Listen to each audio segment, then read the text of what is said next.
All right. Cool. We are ready to go. So I'll do intro and then we'll get started. Wait, why do I have a burp coming? 1 second. Wait, now it went back down. All right.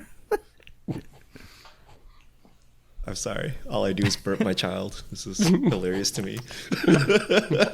It's a difficult skill. Now you can burp Tomer. Did that count? I need assistance, Richard. What's the trick? You gotta burp Tomer. Tell me your secrets. You gotta burp Tomer. Let me put you on my shoulder, Tomer. I'm coming. All right. Intro time. Hey everyone, and welcome back to the Commander Clash podcast, where the Commander Clash crew discusses Commander-related topics. And today, we're going to be talking about our favorite cards from New Capenna. This set is due to release anytime now. I'm not quite sure the exact release date, but it's going to be coming into everybody's hands real soon, and we're super stoked about it. So we're going to just talk about our favorite cards from the set. Each of us chose basically like 3 cards, and we're just going to go around the table discussing the cards that we're most personally hyped for. Just a quick disclaimer about the cards that we're talking about. This is not a what's the most powerful cards from New Capenna. If you're looking for the most powerful cards in Commander, you probably want to look at somebody who, has a CEDH background that can tell you in a CEDH context. We're going to be talking about our favorite cards in the context of what we're personally hyped for, and also what we're excited to play most in our typical play groups, which is around mid-power. So with that out of the way, the one thing we got to do before we jump into the actual cards is we got to shout out the channel. If you want to support the channel, if you want to support this podcast, you can do this a couple different ways. The first way is you can head over to the mtggoldfishmerchstore.com. You can purchase all the beautiful playmats stapled on Richard's wall. You can buy deck boxes, deck sleeves, t-shirts, and so much more over at mtggoldfishmerch.com. And the other way you can support the channel is wherever you're listening to this podcast, be it Spotify, iTunes, YouTube, or anywhere.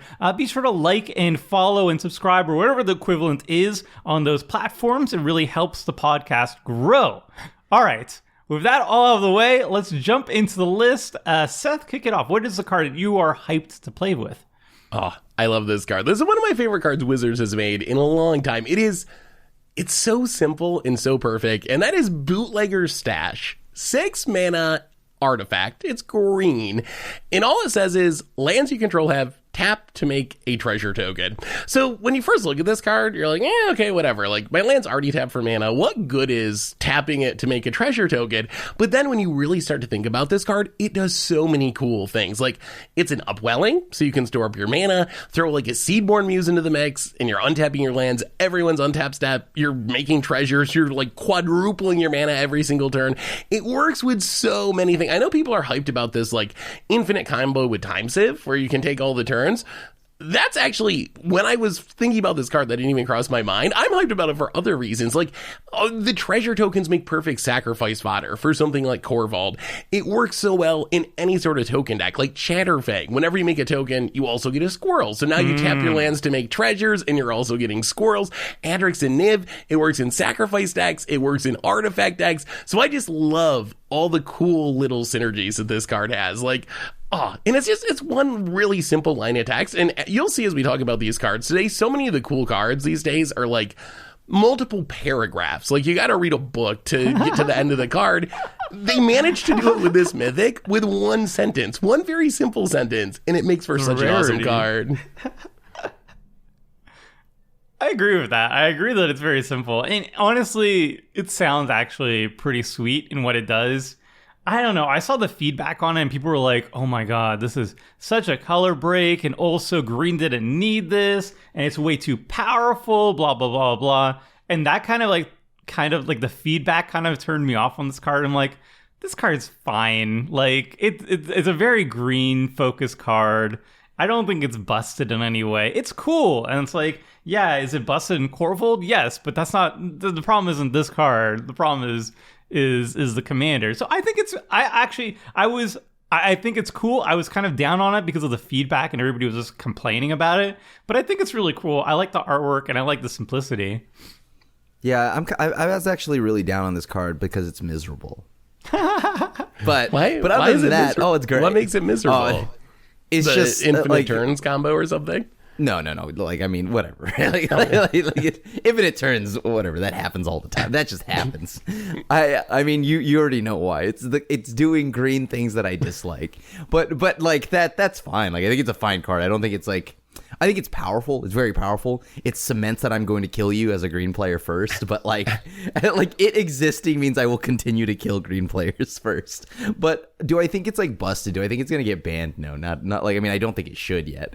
And it all it means is now I don't look like a weenie when I come packing Stony Silences and Karn's main deck. Like, or I mean, as opposed to sideboard. But this card is now cemented that.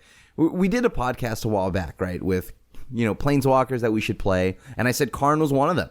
And now it's more true than it ever was. I mean, not just because of this card, because of the amount of treasures that we just incidentally just make, and like how things are just, they've got treasures attached to them. So now I've gone actually above and beyond, and I'm just now playing Stony Silence on top of that.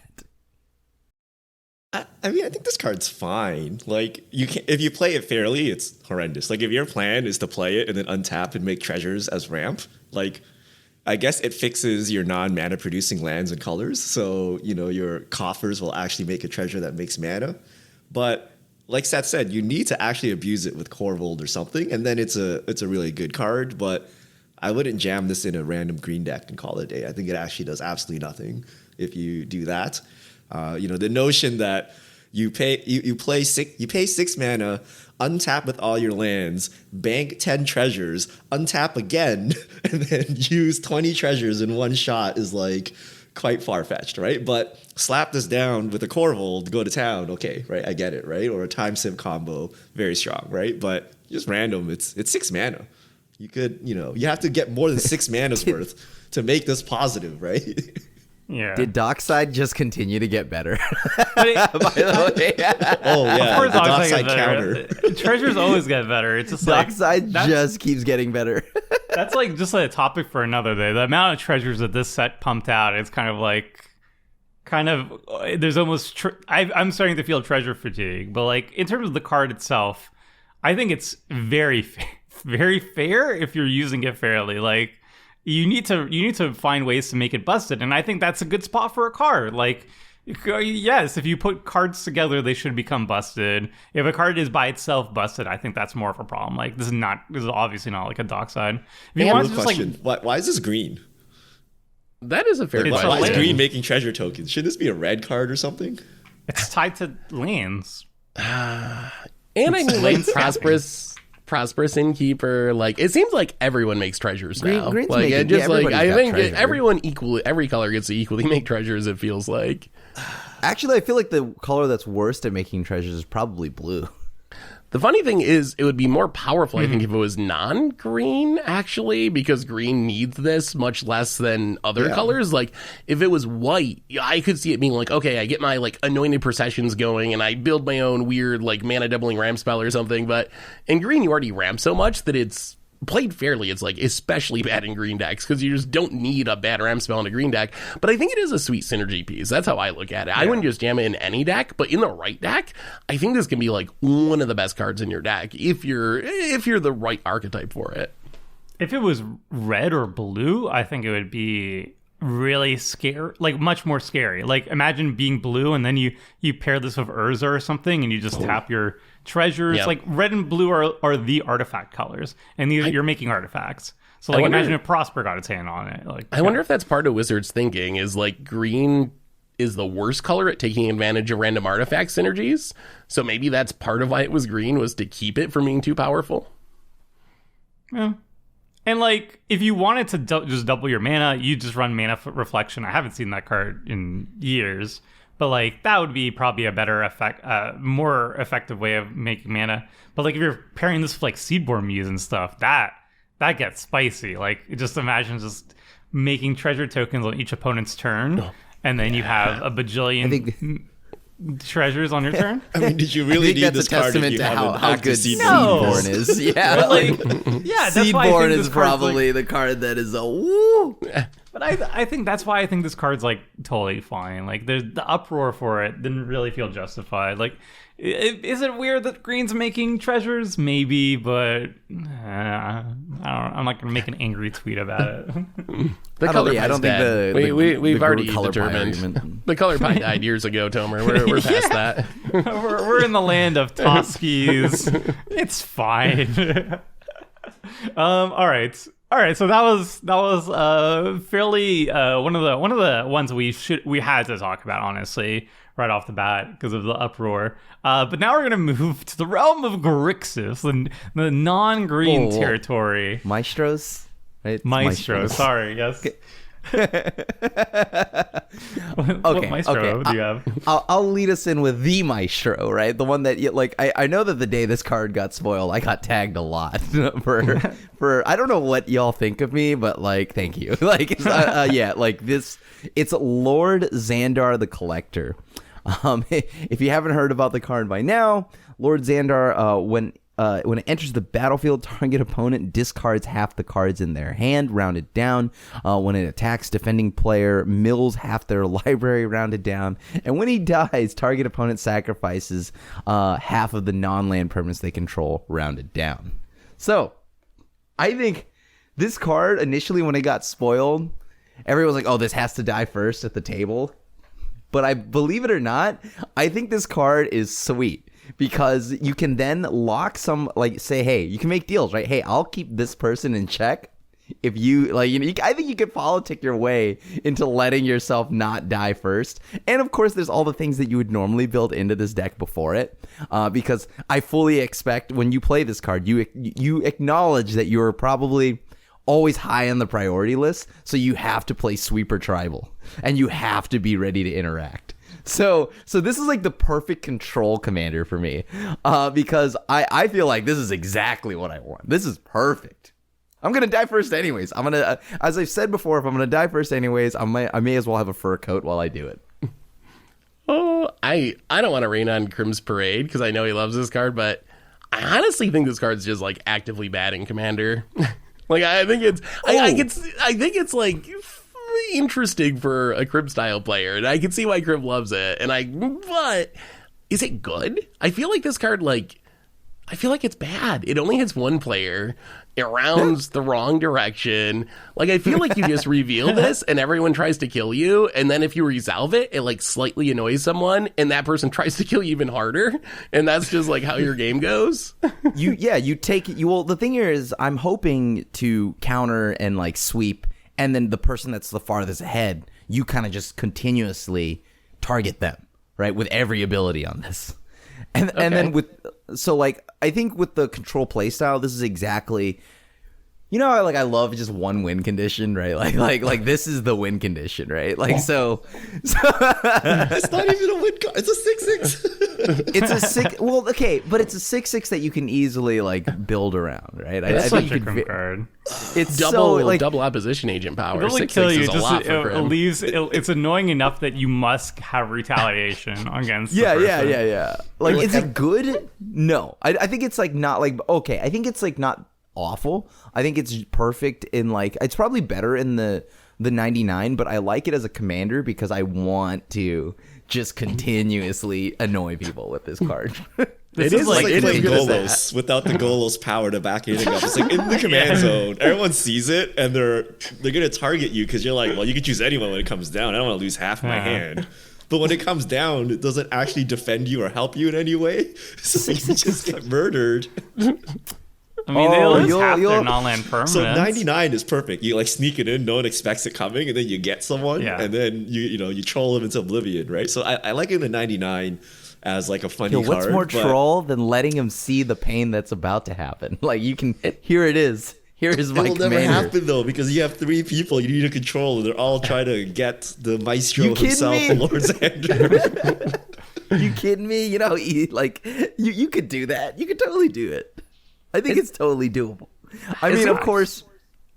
We'll see. We'll see. Maybe I'll bring it on for a commander clash, and we'll see how bad it is. It's really easy to. It is easy to turn it into a lethal card, but you need something else. If you play Bruvac and then you immediately swing with Xander, you double the milling. So instead of milling half, you mill all of the library, and then it's GG for one player. No. Rounds down. No, it's rounds down. You'll mill sorry, then half, that's like doubled. one card. and then you mill half, and then you mill half of half. So you go like 100 to 50, and then 50 to 25. So like, you really can't kill someone with that ability. If you have like, You can't kill him with Bruvac, but you know what I would probably rather play instead? Strionic Resonator, things like that. So like I think you can easily not because I plan on milling you, but because let's not lie here, 75 cards. People don't like getting milled like 5 cards. So I guess it's really good with Bloodchief Ascension. I want you to mill me. Please mill me. Like, it's good for me. But, like, yes, that ability is a negative. If they deleted that middle ability, it would be a better card. Look, Yeah, but you don't want to. okay, You don't want to I do like Sword of Body and Mind. So. Exactly. Strionic Resonator and Body of Mind. That's 75 Got plus him. an additional 10. You're probably dead. I mean, for me, it's all about the inconveniences on my way out. You know what I mean? And so, like, I think this card is like kind of like now when you've seen the scope of like the whole set and everything, like it's just fair. I think it's just a fair card. I know this is what Krim will do. He will take your library. You're going to count half of it. So after 5 minutes, he's going to take that half and he's going to pile shuffle it to count again to make sure you hit half. And then you'll be one off. He'll call a judge on you. And then bam, you'll won the game. Actually, real question.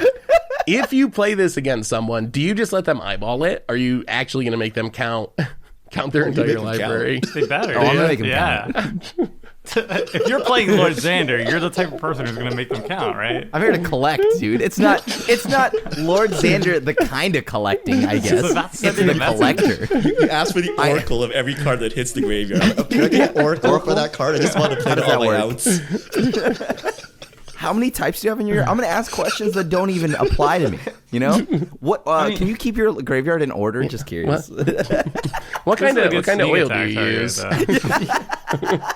This is a good sneak attack target, though. Like, Yeah, a good troll reanimation. Good reanimation Yeah. target. you know, It you uses. you Goryu's Vengeance or whatever. You just animate it and then you sacrifice it afterwards, so you get all 3 triggers for 2 mana. Oh, and you hit somebody there's- for 6. There's no shortage to get its death triggers, right? The Yeah. main thing here is I think I really like the first 2 abilities, and I like my mill. So now I can play Lord Xander mill if I even wanted. That's gonna be so fun. You're just gonna die like 90% of the time before like turn Tomer, 6. I do that anyways. So the thing here No is downside for Grim. this is all upside. Well, like I guess if you're a masochist, this is a great. No, I'm a commander maestro. for you. I'm a maestro. Maestro. Tomer. All right. All right. Moving on. Richard, what are you hyped for from the set? All right. I have Slip Out the Back, an instant uncommon for a single blue mana. Put a +1/+1 on target creature. It phases out. So this, ladies and gentlemen, is the most powerful card in 2022. So first we had Indestructible. But with indestructible creatures, you can get exiled, right? If you have a hexproof creature, it can get wrathed. So in 2022, what you need to do is phase out your creatures. And there's only a handful of cards that phase out creatures. Teferi's Protection. There's a blue instant at 2 mana, and then the blue X where you can phase out X creatures. So the advantage of phasing is you get to save your creature, and you get to save it until you untap again. So a little mini Teferi's Protection. But like all the stuff that was on it comes back, right? So if you have like auras, if you have equipment, if you have counters, like all that stuff is still there. So it's the ultimate protection spell, but you can target your opponents with it. It's removal. It's basically Swords to Plowshares, right? Someone coming with a lethal attacker, you slip it out, right? It saves you, right? Yeah. So it's actually really strong. It's like the best protection spell followed by like a really good removal spell. It's removal for 1 turn, by the way, but you got to do something, when it comes back. But usually in 2022 Commander, that's enough, right? If you buy yourself 1 turn, you can dispatch the threat or the player.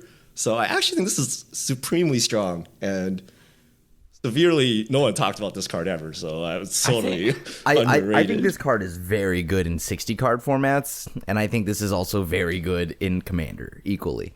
So I'm right there with Richard. This is the truth, right? Like I think this card is legit the truth. I think this card would be like 10 times better if it wasn't in blue. Like if it was any other color, I would rate it so high. But in blue, you have counter magic, so it's like right. But things you are have uncounterable removal now. That like this, and like sometimes it's nice to save your counter magic for something else. And I just want to only protect my commander, right? Like I think this is really good. You can phase out your commander, then farewell the board away, right? Like you can. Yeah. You can't counterspell your own farewell. I mean, you could, but that would be very awkward. Rich, we don't believe in farewell say at that's the table. counterintuitive. We've already discussed I this. believe in it. I just wasn't playing white. I don't even know why you all don't play it. That doesn't make any sense. It was like $6. I was running a budget deck. I appreciate Richard always finding a way to get a random like common or uncommon on his list for budget purposes, which is nice. Like we had Spirited You're Companion. helping me out, Richard. It's so What if- good. This is not a budget card. Okay, here's No, my this card is the Coming- truth. This card is the truth, legit. So question, do you play March of Swirling Mist then? Like is that I love also... March of Swirling Mist. Wait, what I is feel that? like that's I? like blue and X instant. It's Yeah. part of the pitch cycle. Oh, the X, and you yeah. get to phase out. Any Yeah. number. I of played cards it, but it was that- so good. Okay. that Were card you, is were so you gone good. that episode? I phased up my commander and a blocker on the other side, and then whoever was on the receiving end died. Oh, Right. I don't remember that. I think I missed And it. like- I think you were out that week. Yeah, that was the week I subbed in. Like that was okay. So like I think March of the Swirling Mist is absolutely cracked, right? Yes. An underrated, severely underrated card. And like it's amazing in like blue tempo decks, ninjas, rogues, things like that, because exactly those same reasons. You can use it as a protection spell while also like kind of build your own Teferi's protection essentially, while also using it as a way to be aggressive and phasing out an opponent's creature, right? So this same thing, but it's 1 mana, and like it's just another effect like it. I love this card. I think it's really good. I'm definitely coming around to it because of Farewell. Like, if you had pitched me this card a year ago, I'd be like, oh, there's a million ways to protect your creatures. But now that we're in a world with Farewell and like all this exile-based removal, I think I can get behind the phasing out plan just because there's not many ways to save your creature from something like a Farewell, and this does get it done. Toxic Deluge, the saddest of all. There's not when a you're lot of holding that ways indestructible card in hand in and they blue. deluge you. Like this is still like this is But like this is okay, mana you, efficient, Tomer. but this you, is this is still very Swan mana efficient. Song mana. Like, would you run this over Swan Song? Like, Yeah, but think about how many things are uncounterable, like stuff like that. Farewell And, is counterable. Right, but the thing here is like the thing here is like this can just, instead of using a counterspell, I can now save my mana drain instead of like using it on a swords. I can save my mana drain and just phase out my commander instead. I would rather do that. Because I get my counterspells are better suited for something else, like your win conditions, right? Not But your this could answers. just be another counterspell, no? But Yeah, you but can't the use your thing is- counterspell offensively. Right. So if you need to use this offensively, Yes. like phase out a blocker, Yeah. right? Or like if someone farewells, you just save your commander and then beat everyone down with it. Like the Teferi's you still- protection play, right? still Like you could benefit counter from it, the or you board could wipe. Teferi's protection your way through the removal, right? Right. Yeah, Like, I think because how many you can times- use it offensively, it's good. I think because like how many times has it been where like like I've been in situations where I want this board wipe to resolve, but I also hate that I'm losing something of mine, right? So so like this really gets around that, and that's the same as March of the Swirling Mist. So I love that. I think it's good. I wish it was white though. I'm allowed to say that one time per podcast. I wish this card was white. Because imagine how good it would be if it was in white. Wait, or I don't got have a counter prediction. magic. In 2023, Farewell will say phase all creatures back in, exile everything. Like this is the next evolution of removal power creep. Right? Yeah, I can see like that. now exile is not good enough, like now you need to phase things out. So now we gotta phase things back and then remove them. It's an arms race, and then eventually regenerate will actually be the best. Commander's coming always again. been an Or arms regenerate race, phased though. out, but it works. Destroy all creatures. If they I guess you have to exile them, except don't exile stuff with regenerate or something. I don't know. Omega Oh regenerate. yeah. Hey, you know what? On the brighter side though, Richard, cards have stopped saying can't be regenerated. That's true. Yeah. Maybe we'll Yeah. come full stop back. Does regenerate work through exile? Yeah. What? Irrelevant. Toxic deluge, anyone? Maybe one day. Skeleton Tribe will have their revenge. All right. Moving on. I got a card for y'all. This card, maybe I was listening too much to CEDH Twitter, but I am generally just excited to run it even in mid-power decks as well. This is Professional Facebreaker. This is a red creature. It's 2 and a red for a 2/3 human warrior creature with Menace that says whenever one or more creatures you control deal combat damage to a player, create a treasure token, and you can sacrifice a treasure to exile the top card of your library. You may play that card this turn. So basically, if you have 3 opponents, you can make up to 3 treasure tokens per combat trigger. If you have double strike, you can double that, and you can have extra combats as well, so you make even more treasure tokens. But generously, like if you can hit 3 opponents, you make 3 treasures. And then if you have all this ramp, but you don't have any cards, you can just start sacrificing treasures to essentially generate card advantage. You start drawing cards, at least temporarily, until the end of the turn. And I think that's pretty darn neat. Like I like aggressive decks these days. I like punching things, so I like being rewarded for punching things.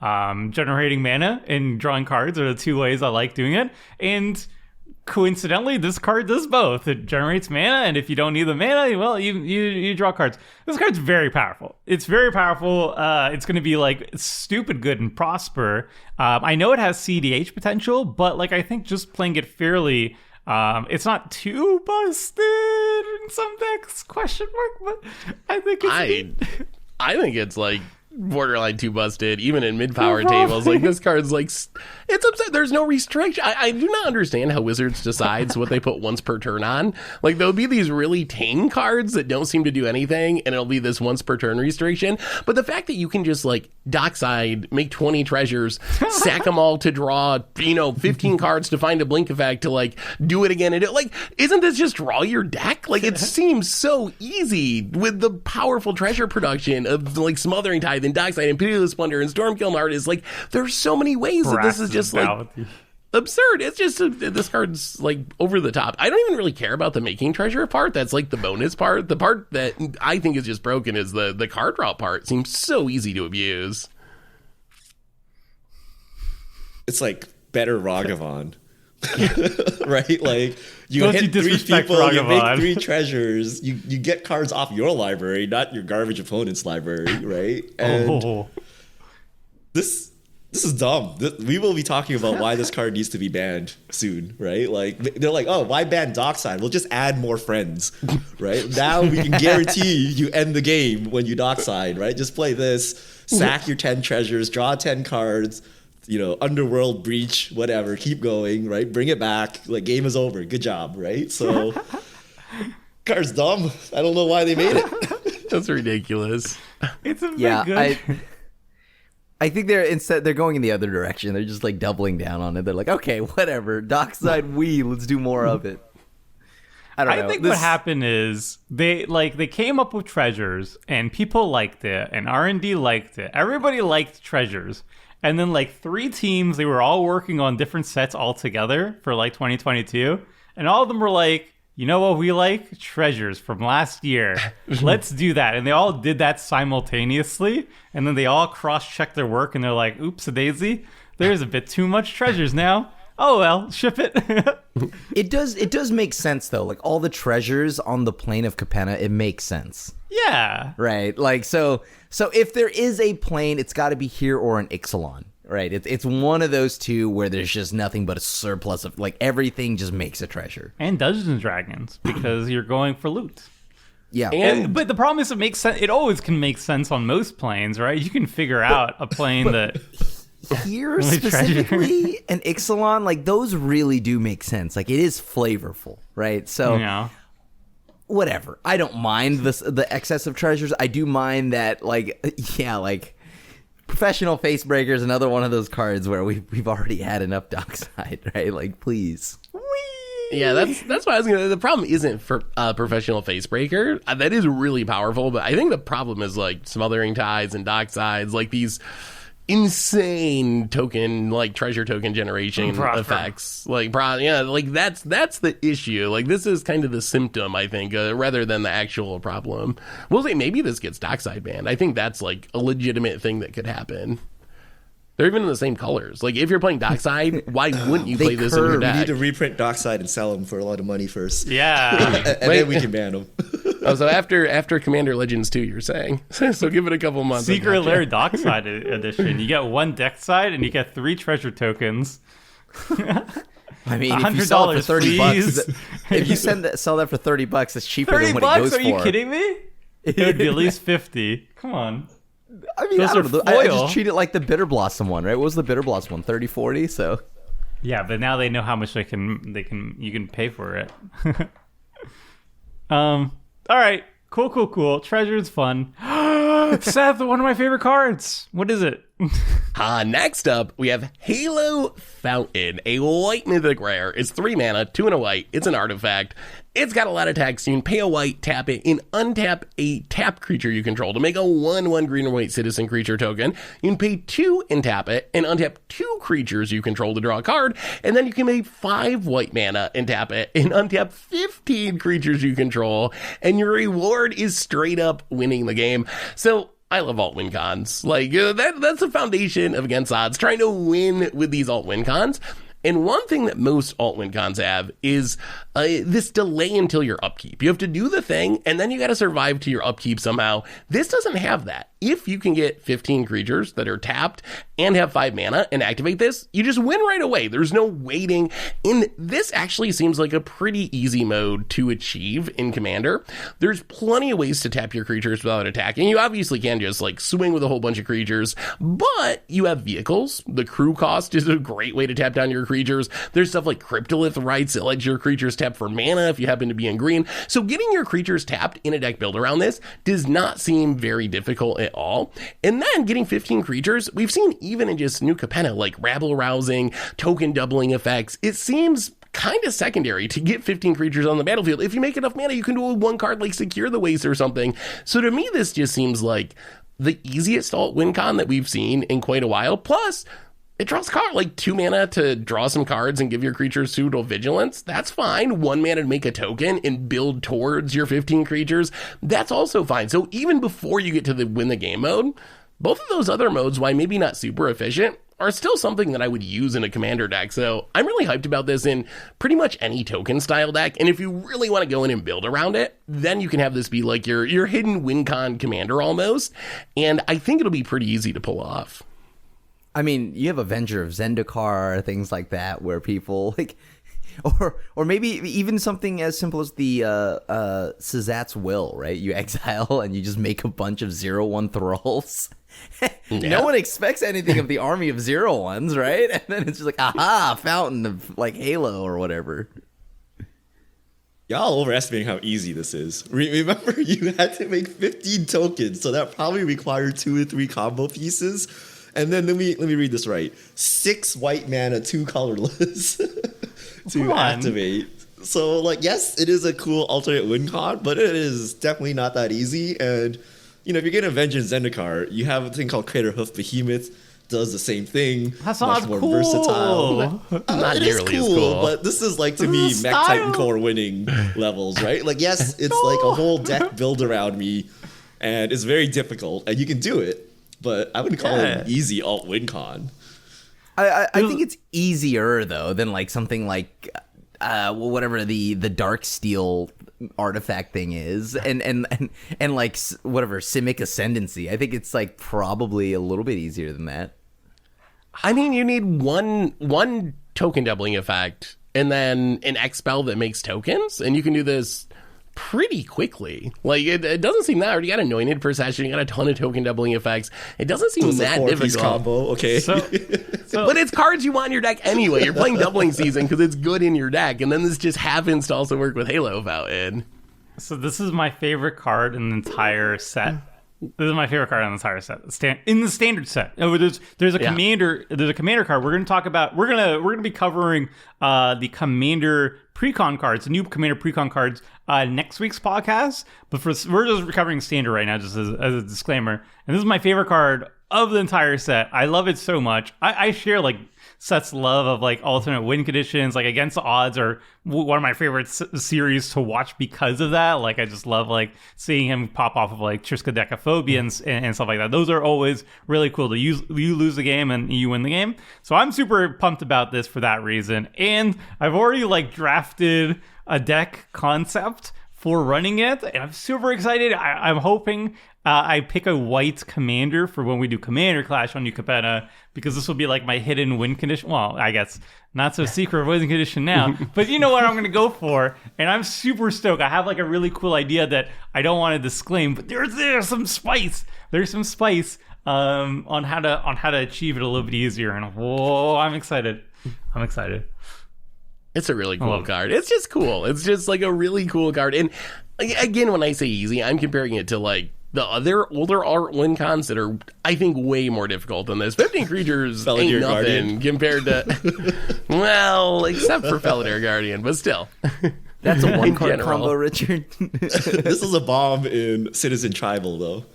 Yes. Like a Citizen Tribal. deck? Finally, citizens. You know what? That's What an does Citizen obscure even enough mean? tribe. Isn't everyone a citizen? What is I think citizen would be like it's By definition a or by nondescript MTG? profession. It should Wait, be it's a a human profession? token, right? Or I guess it's not a citizen because there's like a lot of different. Like it's not like human focused on Capenna, right? Like there's like you live in a city. rhinos and. I guess think if it's you like live in a non- city, you're not a citizen. non-criminal. I think that's how they're using it. If you ever watch The I'm a Wire, criminal. if you ever watch The Wire, like citizens were the people that weren't the criminals, and then the people who were like in the game were players or whatever. So I think that's what they were going for with it. I like it. All right, moving on. Krim, what's the next card on your list of hype cards from the set? It's another Maestro's card, but it's not Wow. Lord Xander, and it allows. I know. But the thing is, the Maestro's got actually a bunch of different commanders that I think for this set that you can build way differently than like example, like I have Lord Xandar. That's already a deck, but then now I can change my Streffen deck into Evelyn, the Covetous. So I absolutely love Evelyn here. So she's first off 2 blue-black hybrid, black mana, red-black hybrid mana, and has flash. When Evelyn whenever Evelyn or another vampire enters the battlefield under my control, exile the top card of each player's library with a collection counter on it. Once each turn, you may play a card from exile with a collection counter on it if it was exiled by an ability you controlled. And you may spend mana as though it were mana of any color. Yeah, you know, the basics. Yo, that's cool. That's a brand new way to play vampires. It's so much better than the way it was before, because as someone who played Streffen, and like mono black vampires, it felt like you died to a single sweeper, right? But now you get like value. I don't have to overcommit too much on my vampires. I could just play vampires with steal your stuff strategy. It's so cool. I love this. This is absolutely a brand new way to build vampires, and I love it. It's also a rogue, so I can also throw it in my rogue deck. It's so cool. It is a cool card. It is a really cool take on Grixis vampires, and I think it's the best Grixis vampire commander. We've never really had a good one, right? They've all been like Blood Tyrant, Garazol, like these big things that happen to be vampires but don't really care about vampires. I love the deck they're all around pretty this. bad. This is actually like cool. It cares about the vampire synergy because you don't get the ability unless you have vampires, and it plays the way I love, which is steal your stuff. It's so fun. And then you run out your Lord Xander. You can jam that in there too. It is a vampire. It's a vampire. So I'm just saying, you could, and not only. Oh, that's so sick. I'm just That's saying, sweet. like simple. This is as like these 2 cards. Not much need to be said about it. Like Lord Xander, obviously I love that, but Evelyn it's so refreshing because now I can also back my vampires up with like random counter magic on top of that. I like this. I like the idea that finally we have a commander that I think is really cool, unique, and different from Edgar Markov, and gives a valid reason to run something that's not Edgar Markov, right? Edgar Markov, you ran all the freaking all the freaking creatures in Mardu, so you have access to the best color pool, and you're super aggressive, and it's one way of playing vampires. And now this actually opens up a brand new design space for vampires where in rogues, I guess, because your rogues are all about stealing stuff, and now these vampire rogues are doing the same thing. I like it. Man, I'm so tired of people stealing all my stuff. Every game I'm getting bladed thievery. Every game I'm getting bladed thievery. They're paying mana for it. It's fair and balanced. Just if your Cauldron piece gets exiled, you're sad. That's the thing. I spent if Krim wasn't at the table for like 3 years of stealing Cauldron, I would have assembled Cauldron like 3 years ago. I would have had like 80 more years of my life, or I don't know, 10 more years of my life, not the constant fear of my Cauldron being exiled from my library. So I felt bad, but now I play aggro, so I don't really care about what you take. But oh my god, stop taking my stuff. That's perfect though, right? Because now it kind of helps because vampires can be aggressive. So you benefit from anybody that has like aggro cards at the table, right? So you can benefit from like Cauldron pieces. I mean, I won't play those because it's just a bad rate. I wouldn't play that, right? If I'm gonna spend my mana, I love this gives vampires now can like benefit from any kind of deck around it, right? With this as a commander, so stealing cards, I can benefit from ramp decks, I can benefit from aggro decks, I can benefit from control decks. So it's pretty solid. And it's once each turn, by the way, so if there's a control deck even, it can steal your counter spells. I think it's really cool. I had bad experiences having my poor Cauldron abused for like actual years, literal years. So I'm a little bit biased on that, but I think the card is like really cool. I think it's a really cool design. Although now, does this mean that I've just essentially rebuilt the same deck numerous times? I have a rogues deck, I have a ninjas deck, I have a fairies deck. And now I hate to break to this to you, Krim, but all of your commander decks are essentially the same. Yeah. Yes, you do. Good, very. Hey, if Richard does, y'all can't like get mad at me if Richard plays White Weenie every week. Okay? Richard has the white deck. Phil has the Simic deck. You have the Grixis deck. Yep. I don't know what. And me and Tomer try to draw cards. It's White Weenie control, which is very different from White Weenie aggro. Okay, Krim understands. Same. I say the same thing. People don't understand. Like fairies, ninjas, rogues. How are these all different? Let me explain the minor interesting. This is my Joker story. Like I just had to become red aggro, just to deal with the nonsense.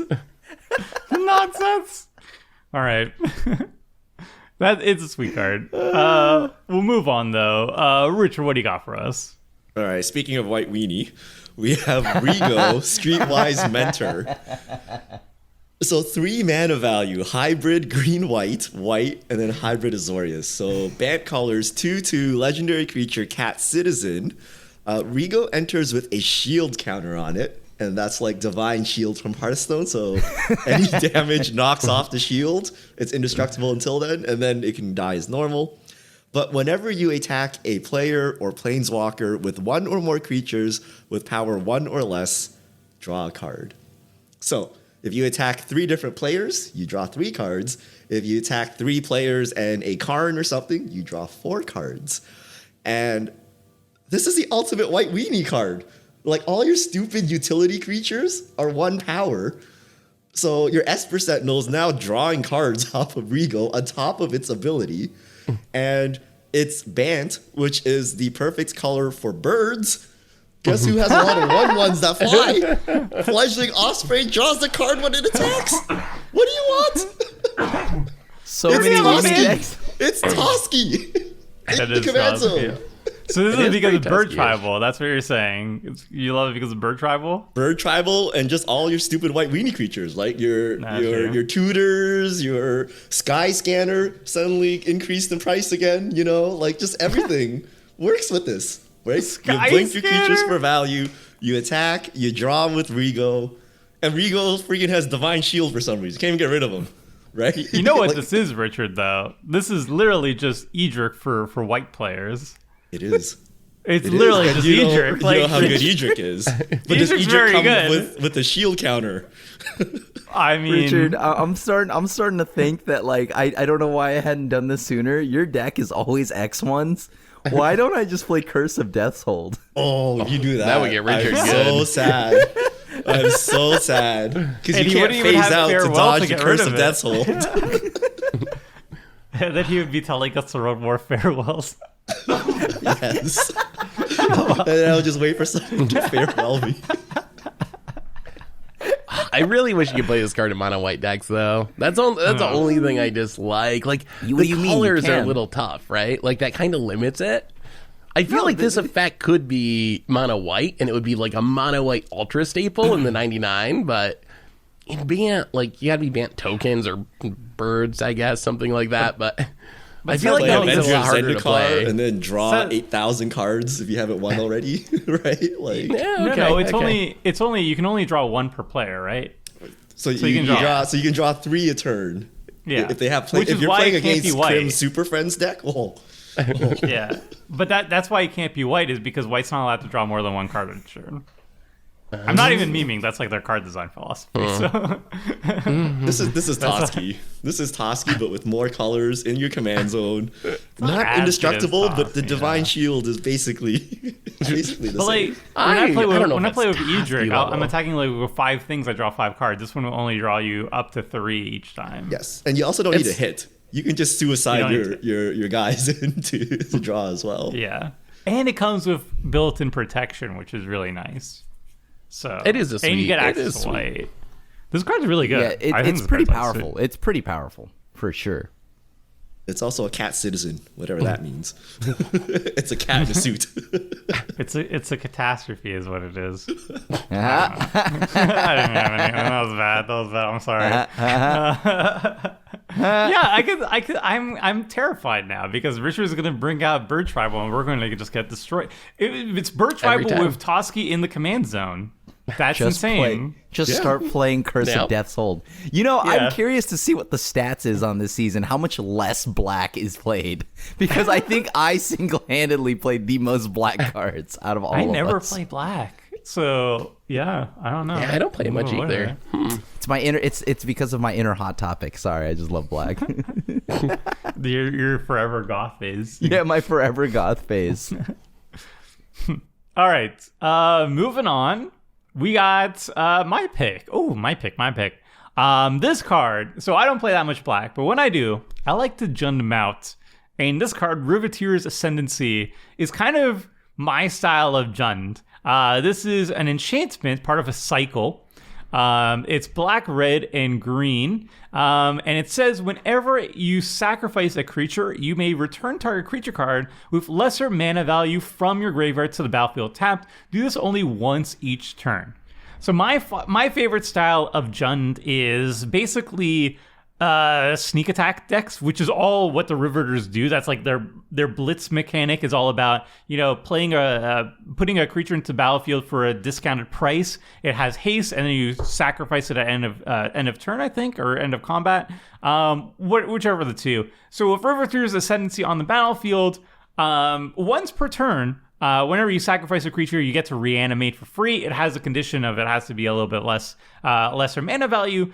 And it's only once per turn, but you're in black, you can sacrifice things on opponent's turns really easily as well. If you have, like, say, a greater good on the battlefield, you're constantly triggering that on opponent's turns. Black has like a bajillion different ways of sacrificing things at instant speed. So you're good on that. You have the altars and everything.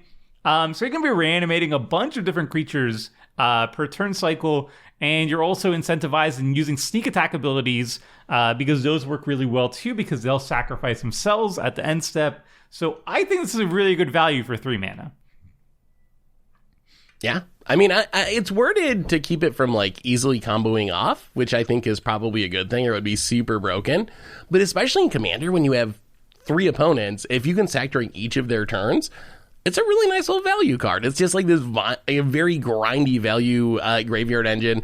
Also seems sweet with some like sacrifice commanders. But Riveters Ascendancy, like for example, you can play the OG Elder Dragons and just not pay their upkeep cost, and boom, get back something up to 6 mana value every turn combo. So yeah, it's a sweet value card. Combo. There was it's in the commander set. I forget the name of it, but it basically like gives your creatures blitz. And that's what I'm super excited for. Like, that's one of my favorite new commanders from that set, from the commander precons. We'll talk about that one more in detail, but like, there's a lot of really good Jund commanders, and Vivictus is like crazy too. I love Gyrus too. It doesn't really work as well because you have to exile, but if you can sacrifice it, it's great. So yeah. All right, real question here. So the art is like a bunch of like workers on like a beam, like, you know, that classic like building, like no safety. Like what does this imply? Like they just fall off and then they get replaced by another worker. Like, have you ever seen the original? What does this art have to do with this card? Have you ever seen the original that it's referencing? Yeah. Are they saying they're gonna die one by one and get replaced by one value less workers? No, you know what it is? Is the people who already died, they're in the picture, but they're not the people who are on the beams. You see what they're eating? Oh. It's people. They're eating people. Soylent Green? Soylent Green. Oh, is that what Soylent's made out of? Yeah. Oh, great. Soylent Green is people. That's my crackpot theory. And it's so good. The food is so good that you rise from the dead. That's probably it. I mean, there's so many. I feel like there's so many references in this set, right? Like the Rogues Gallery card. I just keep thinking of the usual suspects, but I know that's just like a classic lineup photo. Yeah, but I think that's just a classic another lineup. one of that too. I mean, the flavor text does kind of make it sound like it's about them dying. If you read it, we are the city down to its bones. Yeah, I think that they is get the flavor ground they're up going into for. hot dogs. That's the mystery meat. That is what Capenna's about. Angels, they grind them up into Halo, Riveters, end up hot dogs. They're a very grindy city. It's a very green city. Like, they don't throw anything to waste here. All right, moving on. Seth, what do you got for us? We have what I think might be one of the stapliest cards from the set. A card I'm going to play in every red deck possible. Structural Assault. 5 mana sorcery. Destroy all artifacts, and then Structural Assault deals damage to each creature equal to the number of artifacts that were put into the graveyard from the battlefield this turn. So this is essentially Shatterstorm. Plus 1 mana, destroy all artifacts, but it's also pretty much going to be a Wrath most of the time. So the only reason I wouldn't put this in my deck is if I was some sort of artifact deck who really cared about keeping my artifacts around. Other than that, I feel like this might be the second best red sweeper behind Blasphemous Act in the entire format, and I would just gem this as a Wrath. There's so many mana rocks and treasure tokens and artifacts on the battlefield that this should sweep the entire board. This should be a 5 mana Wrath that also gets artifacts. It's like the red Astur command. You don't have as much control over the modes, but you get all the artifacts, you get all the creatures for 5 mana. That's an absurd card for red. Like, I think this is just a new staple, but I'm curious what you guys think. Am I overrating this? No, I think you nailed it, right? Especially with even after, like now, with how much more artifact stuff that's going to be running around on the board, it just keeps getting better, right? I mean, this seems great. I agree with Seth fully. Like, this is just another staple. Doesn't this blow up all your own mana rocks, though? Like, this is really good in Gruul, I think. Like, if you're in green, then you're like, haha, I don't have any mana rocks here. Goodbye. And also all your creatures, goodbye. So I think it's really good there. Also, if you have treasures, then you can actually feed the flames, you know? Where, like, if there's a big creatures and you have a bunch of extra treasure, you could just use those treasures to deal more damage, which is kind of cool. They're all dying anyway. But you can use them for the mana, right? Yes. Like they don't have to be on the battlefield as this thing goes off. So, like, someone can't try to be clever and sack all their treasures in response. Yes. It still counts. Seth mentioned this is the second best Wrath. Like, isn't it like the second Wrath period? Like, all red Wraths, like, cap out at 4 or 5 damage, right? Like, unless you're starting to go to Jockalop's. or something. So Chain reaction kind of scale. this reaction, is one of yeah. your only wrath options, right? So if you want a wrath, you play Blasphemous Act, and then you play this thing. So I think it is like janky, austere command. There's X spells, but those get pricey if you want to hit big, Yeah. expensive creatures. Yeah, there's I chain mean- reactions is Blasphemous Act, and then what? So, not much. Like, unless you're going to Red destroy can't lands wrath. too. Yeah, there's just not many. How big of a deal do you think is hitting your own stuff? Like, is that a reason to not put this in your deck? Or do you play it, even if you're playing a normal deck with 10 mana rocks, whatever, 15 mana rocks? Like, do you still run this? Or do you think, oh, I don't want to blow my own mana?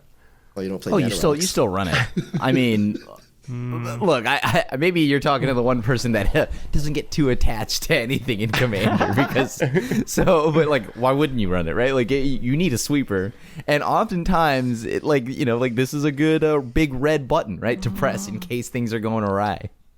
I wouldn't run it. You have Vandal Blast if you want to blow up artifacts. I Like that getting it does creatures. You get to get the yeah, creatures. Vandal That's the Blast doesn't hit upside. creatures. but I don't like blowing up my own. I You like. can I'll play run Darksteel Farewell. Ingot. You can play Skyclave Relic. Okay, so you Yeah. build around it. can- You're red. You got rituals. Sure. Is that the only Burgee. thing? Does it matter? I guess Like, it's if probably you don't worth play it. your own mana rocks, they're dying to the farewell next turn anyway. So, like, I mean, does it really matter? I don't know. We'll The see. farewell that no one in this table plays Yeah, for some odd this reason. might just be another farewell moment where Irby's talking about how this is an auto include and everything, and then we just never play it. I Well, what- play what if- it. What if I blow up my play it. artifact? I play it too. No, you don't. I We do. I clearly didn't do it know for you one. don't. I I didn't do it have we had a for single one deck. farewell resolve on this I on didn't the do it for season? one I don't deck. think so, right? I had it in the Shurikai deck, even though it was like full artifacts and graveyard stuff. I had it in stuff. This is what happens. I take a season off and people start getting dishonest with their magic. Well, you play Grixis. That's why you can't even play. You can't even play. Well, yeah, the Farewell. one You're episode forbidden. I play, I'm on Grixis, but you know what? No. All right. Well, I'm eager to see Structural Assault being played. I think this card, Seth is right, that this card is actually very good. So hopefully, I'm gonna we'll just remember stick to run in it.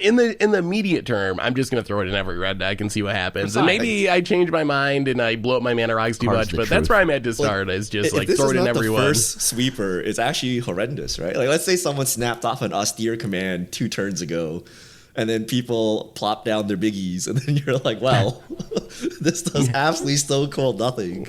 So, Why? I mean, so many things make treasures. Like, it's Yeah, not like play your that dock people side aren't. to pump up your wrath. You can combo with it. I actually have to see how this plays in practice. But I could see a world where someone onto inversion redeploys, and you're holding with the structural assault, and you're super sad. Yeah, that's true. Although, like, aren't you happy because someone already onto inversion and they did your job for you? Sort Yeah, of. but then they like if you're redeploy the creatures, person with and the now wrath. you need your sweeper. You're like, I wish this was a damnation. Yeah, red can't be too picky when it comes to wraths. I just feel like there's no shortage of artifacts ever, so I just don't know. I feel like there's always an application for this. Consult those treasures. If you're a treasure heavy meta, this card becomes absolutely. It just a must-have. became a treasure heavy That meta, would just right? be the commander meta. Yeah. All right, we'll move on. Krim, what do you got for us?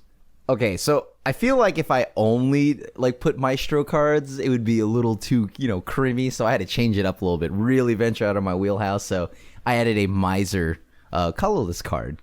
I added Luxiar Gimadas Gift, the 1 mana legendary artifact equipment. Equipped creature gets +1/+1 for each counter on it.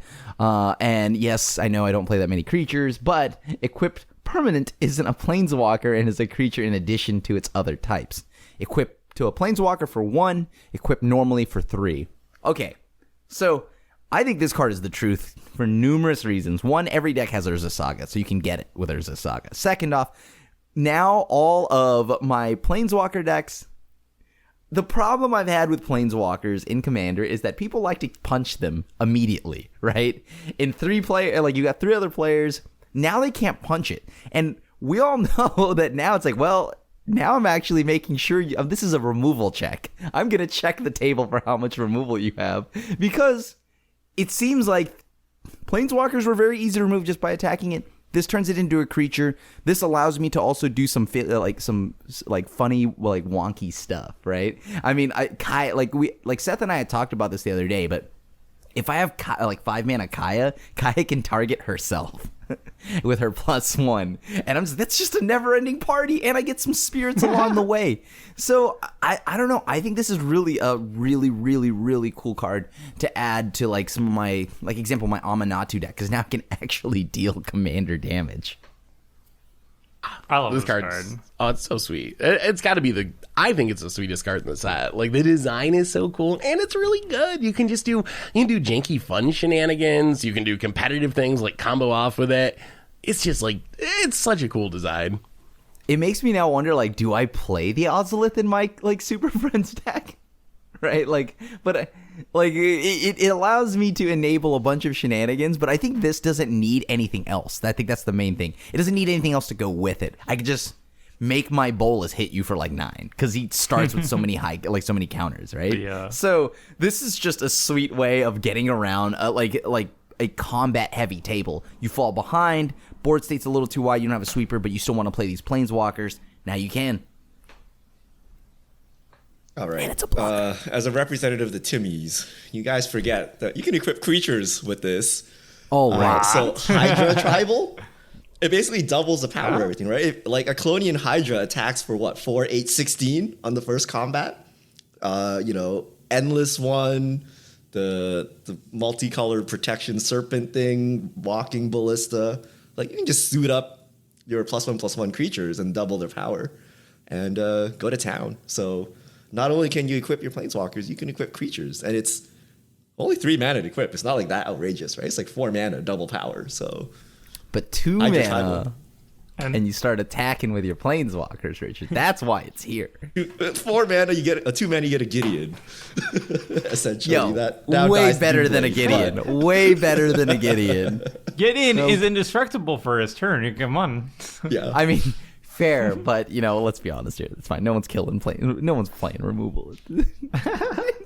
Also, very well. Infinite with Devoted Druid. So if that comes up, if you want to just slot an infinite mana combo into your deck, like, that's an easy one.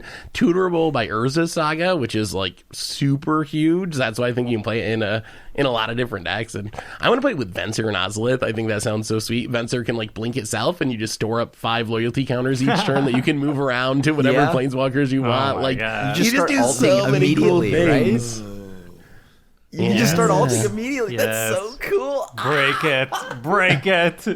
I love that it also has like equip Planeswalker 1, so it's a 2 mana investment to start the ball rolling. It's so cheap, and it also equips creatures. So like, yeah, it's very nice.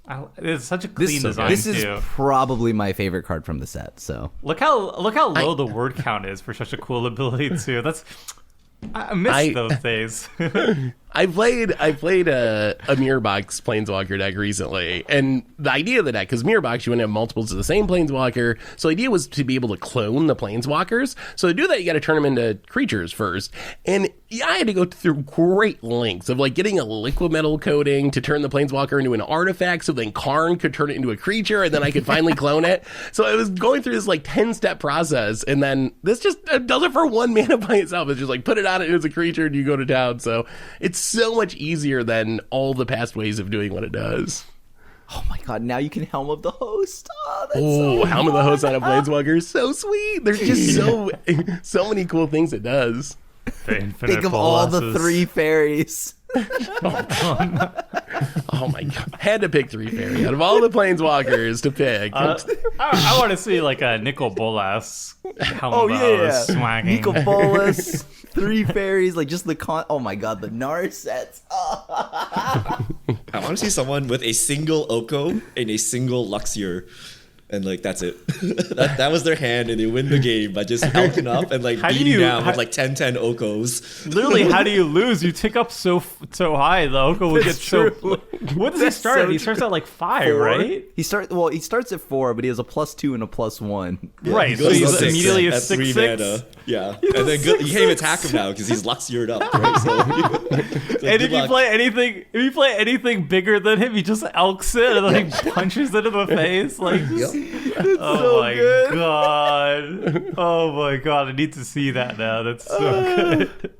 there's some pretty. Oh, what was the Gideon? There's a Gideon that puts a +1 Like he gets a loyalty for every creature you control or something like that. No, the Gideon horrible of Gideon, Dust- yeah. Yeah, that one's real Horrible, bad. Well, it's not horrible now. It gains a lot of loyalty, though. Yeah. It's a loyalty coin for each creature target opponent controls. I got so excited about this for multiplayer because I thought it was each opponent, but you have to target one. But if somebody has a good board state, now Gideon will get all those counters, and he won't immediately get killed by that big board state. So There are a bunch of Plus, and go to, planeswalkers like- that get a lot of loyalty, but like have pretty bad abilities. So now you can just Yeah. suit them up and go to town. I mean, Gideon's ultimate just wins, exile all other permanents. So as long as you get him, Actually- keep him around. I think Gideon might be the one planeswalker I've ultimated the most. Which 'Cause you Gideon c- though? Any of them, because usually it's a 0, and then it becomes a Champion of creature. Justice, though. Ooh, This is Champion of a Justice negative 15. 15 we're talking about. Negative Yeah, 15, a little bit harder. I've ultimated like Narset, use -2, go in Impulse. Like, oh god, yeah, that's a lot of ults. We need a podcast defining ultimate or -2. The sequel to Combo versus Synergy. All right. I think the first thing here is like when that came out, all my cards when I play in paper, they're all foreign. So like my 60 card decks, and I just remember it's like I ultimate Narset, and they're like, what? All right, we're moving on to this is a spicy card. Richard, what do you got for us? All right. I have Angel of Suffering, 3 black, creature, Nightmare Angel, 5/3 flyer. If damage would be dealt to you, prevent that damage and mill twice that many cards. This So I know card's Krim loves milling people, but I like to mill like- myself too. So you just get punched in the face, you take no damage, right? And then you get to stock your graveyard for free. Or you just throw an Eldrazi in your deck and you never die if you protect it. It just keeps shoveling back in forever. Like, no damage. Or Gaia's Blessing. Like, Well, Surely I mean, there's- this only stops damage. It doesn't stop loss of life, right? that's true. Surely I- this. Sorry, go ahead. That's the only thing. I think I can think of a few of the big win conditions that get around that. Like exsanguinate, right? Is that damage or I is mean, that they got to loss? get you down from wherever you started Loss of too, life. right? Because you don't lose life and like stay alive at 1, right? Like you just Right. Well, literally unless don't you're lose set. life. So you got to exsanguinate me for 40 if like nothing has been going on, right? Right. There's also, yeah, the Eldrazi is a great way to like not die, but surely there has to be a card that says like whenever you take damage, instead mill that many cards or something like that. That has to be a thing, right? Is there? There's like lich cards that Yeah, like kinda if keep you ever alive. mill, you take damage. Is there nothing? I guess maybe not. Maybe they thought about that.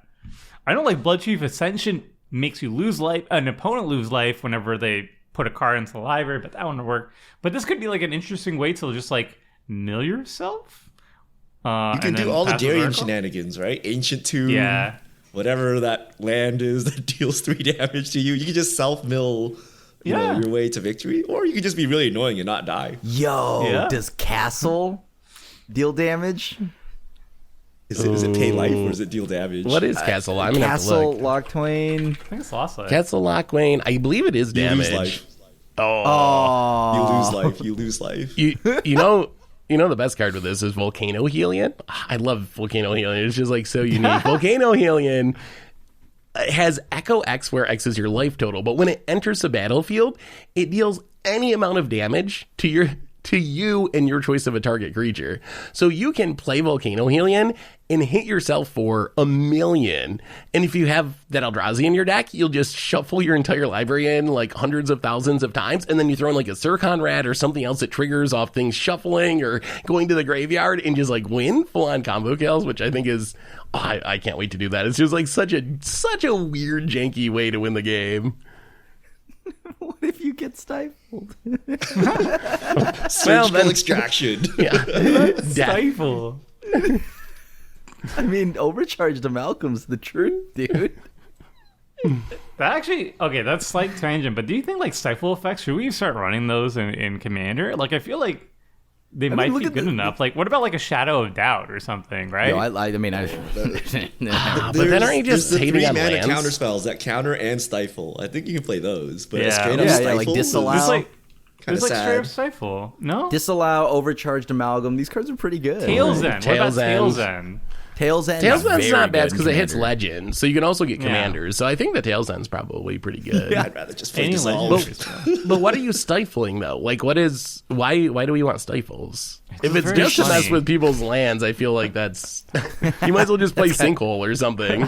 Well, like you stifle a commander or a planeswalker ultimate, or like some win con Okay. that's on board that Yeah. you need to stop. But I feel that is very rare. Like I'd rather just Nefarious Protection my Dockside? way out or something, or dissolve it. The Hold the this question, I'll be sad as I get beaten down by everything else because I have a stifle.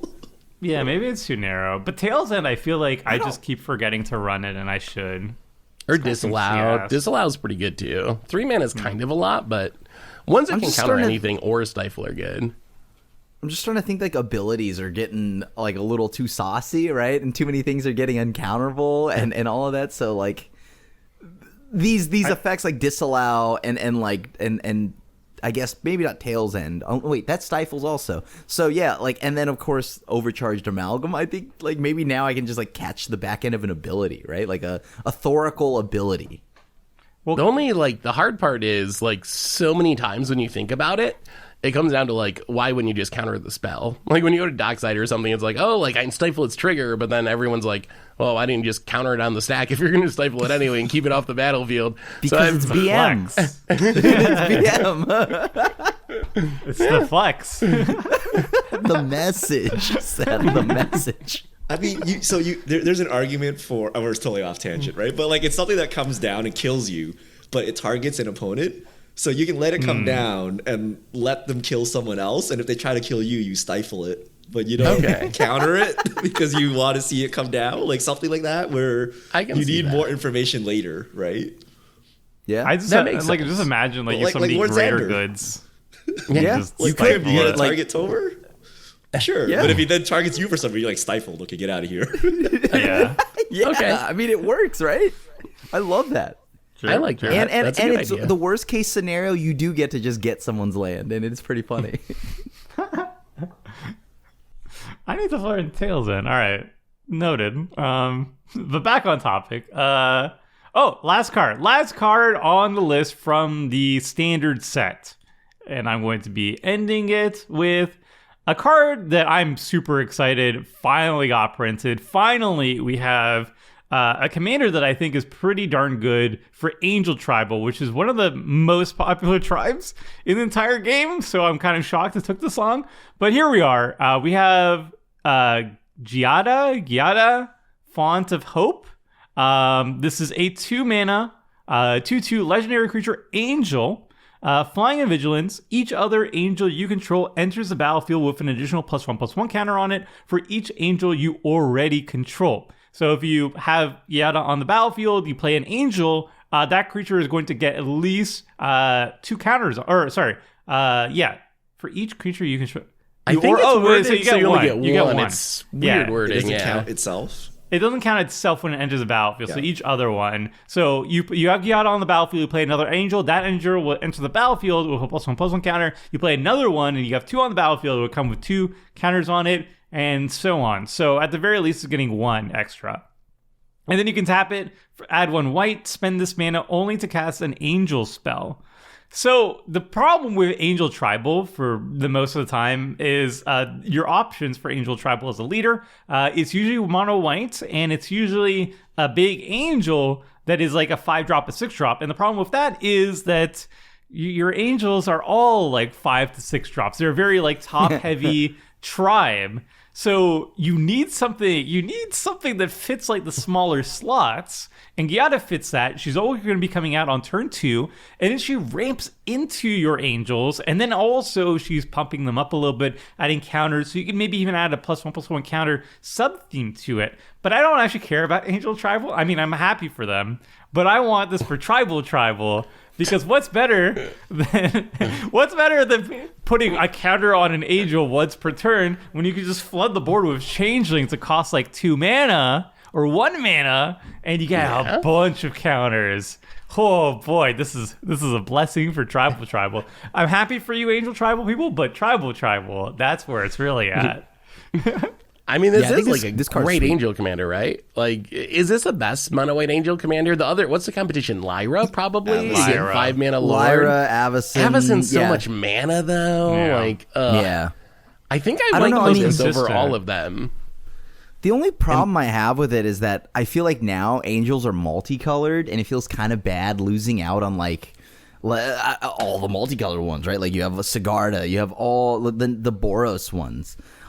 So that's the only bummer. Like I feel like I wish somehow they made this into a hybrid mana one. I feel like that's the only miss for me because so many hybrid mana cards came out of this, right? So like if they had just made this perfectly the Mardu hybrid, so that you could play like Mardu Angels even, because there's Yeah. right, because there's a lot there that are in like those colors, and it's really, really sad to miss out on them. I wonder if people would be happy if it was 3-color because you could play Mardu Angels, or if they'd be sad because you can't like jam it in their Lyra deck or Avacyn deck. And people associate, like, that's the traditional color of Angels is like white. So I wonder if people would be upset that they couldn't play it in their existing Angel decks. I mean, that's fair. Like, it'd be fair, like, to critique that part of it. I don't know. I personally feel like with how cool Angels have become, like a lot of the newer Angels are now not like 9-10 mana, right? They're like about 4 to 5, and like they're multicolored. I want to Card's point out great. the insane power creep on Grizzly Bear here. It's like a 2-mana 2/2. It has Flying Vigilance, pumps all incoming angels, and a mana dork at the same time. like what? There's a lot of Future stuff now. on this card. Oh, ridiculous. Look, Also- they power crept. Remember Ayula, Queen of Bears? Like, we're way past a 2/2 for 2 being just like acceptable. And it's also on tribe too, right? So like it's not even like a human or something that pumps angels. It's actually itself an angel too. So it's pretty sweet. But it's too, I don't know, it's too white weenie. I feel when you want to play angels, you're playing Avacyn. You're like slamming the haymakers. But I guess if you want like token angel decks where you can kind of try to go wide, this helps. But usually you slap down Avacyn, call it a day, no? The +1/+1 counter ability, I think, is really strong because it snowballs. Like, it's not like Metallic Mimic where it's like, oh, you get a +1/+1 counter.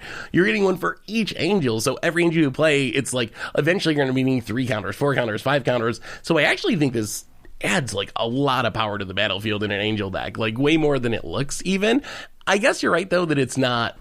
If you think of angels as like these big iconic top end creatures, it definitely, that's not what this is. But as far as like how powerful it is in a game, I think this is way more powerful than Avacyn out of the command zone, just because it comes down on turn 2 and like starts doing things right away rather than like having to wait until turn 7 or turn 8 or whenever you get enough mana for Avacyn. All right, so who's building the Giada Halo Fountain Divine Visitation deck here? Well, you also have to have Giada's Gift, right? Yeah, of course. Yeah, you got to have that in there with it.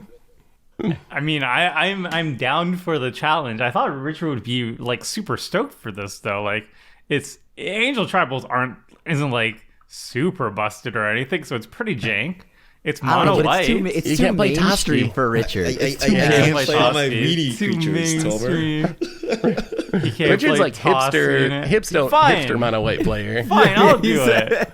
I'll do Angel it Tribal. then. Ooh, Angel you've heard of that Tribal. tribe? I don't want it. Yeah, no, I'm done with that. That does such a good point. Like, a lot of the reason why people like angels is because they're like these huge 5/5 big omega level threats, and this being in your command zone kind of doesn't have that same vibe. But Oh, it makes Also- it bigger. yeah, it also lets you play those omega threats, which is like exactly what you want it to do. I still find it insane that like you don't have a 5-color commander. Like we have Ur-Dragon. Red dragons are red, right? They're primarily red. They sometimes dabble in other colors, but we have like 25 years of Magic that we've had dragons in all colors. It makes sense to have a 5-color commander that just looks like this big giant creature that you can play all of them, and then like why don't we have that for Angel? You should have a 5-color Angel. We talked about this before, but like a 5-color Angel that is just like, you know, like a final boss in a Final Fantasy game. You know, like the last boss is like an Omega. Yeah, just like some monstrosity of an epic proportion at the end of a JRPG. And it just is 5 colors. It has this really cool effect. It's not very powerful, but it looks very powerful. And that's a trick, and then everybody will love that. I think that would sell like hotcakes. I'm surprised they didn't do that yet. Yeah, me too. We need more Angel support, apparently. But I think you hit on a good point, though. Like, even though this is strong, it's not. It doesn't have that same impact as something like Avacyn. So I wonder how popular it will be. I wonder if people will stick with Avacyn. When you see Avacyn, even if you're a brand new player, you like look at it and you're like, wow, it's so much stats, indestructible. When you look at this, like Richard had to go into like an in-depth explanation of how it's like better than a grizzly bear. Like that's not gonna make some new player's jaw drop in the way a Sarah Angel or whatever would. So it'll be interesting to see how it actually shakes out. This one is like you put on your reading glasses. glasses. Don't play angels. I'll just say that, right? Like if you're playing an angel, you're the biggest Timmy, and this doesn't excite my Timmy senses here. This is like it's good, but Avacyn. This would like make my inner Timmy happy again. It could have just been like white and then a hybrid of the other 2 colors. I'm just why is this only white? I mean, worst case, I think you run it in the 99 of literally every Angel deck of all time. Oh, yeah. For sure. This would be the one that if I had to do Angel Tribal now, I'd play Giada, and I'm just waiting for the 5-color to come out, and then I'll just jam her into the 5-color one. Play Morphon, like everyone else does. Yeah. That's a 5-color Angel. No. Boo. Technically is a 5-color Angel. You play Ur-Dragon and you play Arcane Adaptation to make all of them angels, and you get that sweet Menace. All right. We covered 12 cards, so we are personally the most hyped to play. Again, this was not a power ranking guide or anything like that. These are just the cards that we're most excited to play in our own play groups, which is around mid-power. But that's basically it for the standard. We're going to be back next week, and we're going to be talking about the Commander Precon cards. There's 5 Precons, so there's going to be a lot of cards to talk about. We're super hyped for that as well. And that's it, everybody. If you are interested in letting us know what cards that you're excited about, we'd love to read it. Just leave a comment down below or reach out to us on Twitter or any way you want to reach out to us. We'd love to hear what you're excited about in Standard, what cards you're going to be playing in Commander. Maybe it's going to be different than us, and that would be cool to see different perspectives on different cards. And that's it, everybody. Hope you enjoyed. Like and subscribe. And until next time, friends, see ya.